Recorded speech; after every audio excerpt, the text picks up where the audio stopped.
বিরুদ্ধে মন্তব্য অথবা সুপারিশ করার কোনো অধিকার তোমাদের নয়।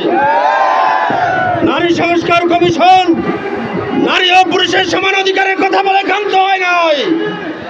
তারা বলেছে যৌন কর্মীদেরকে স্বীকৃতি দিতে হবে তাদের।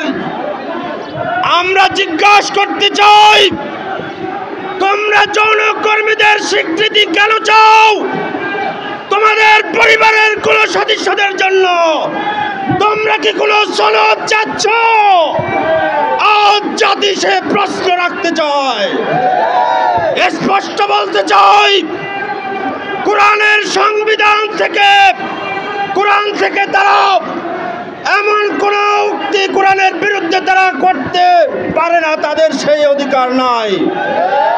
তারা ধর্মের বিরুদ্ধে স্পষ্ট বক্তব্য দিয়েছে, বলেছে রাষ্ট্রের সংবিধানে ধর্মের কথা দিয়ে শুরু হতে পারে না। আমরা প্রশ্ন করতে চাই যে রাষ্ট্রের 85% মুসলমান ধর্মীয় বিশ্বাসে বিশ্বাসী। শুধু তাই নয়, ভিন্ন ধর্মাবলম্বী যারা তারাও তাদের ধর্মে বিশ্বাসী। তাহলে ধর্ম বিশ্বাস করে না এই পরিমাণ, ওই নাস্তিকদের পরিমাণ হবে 0.000.1%। তোমাদের কথায় সংবিধান থেকে ধর্মের কথা বাদ দেওয়ার এই দুঃসাহস কোত্থেকে তোমরা পেয়েছ?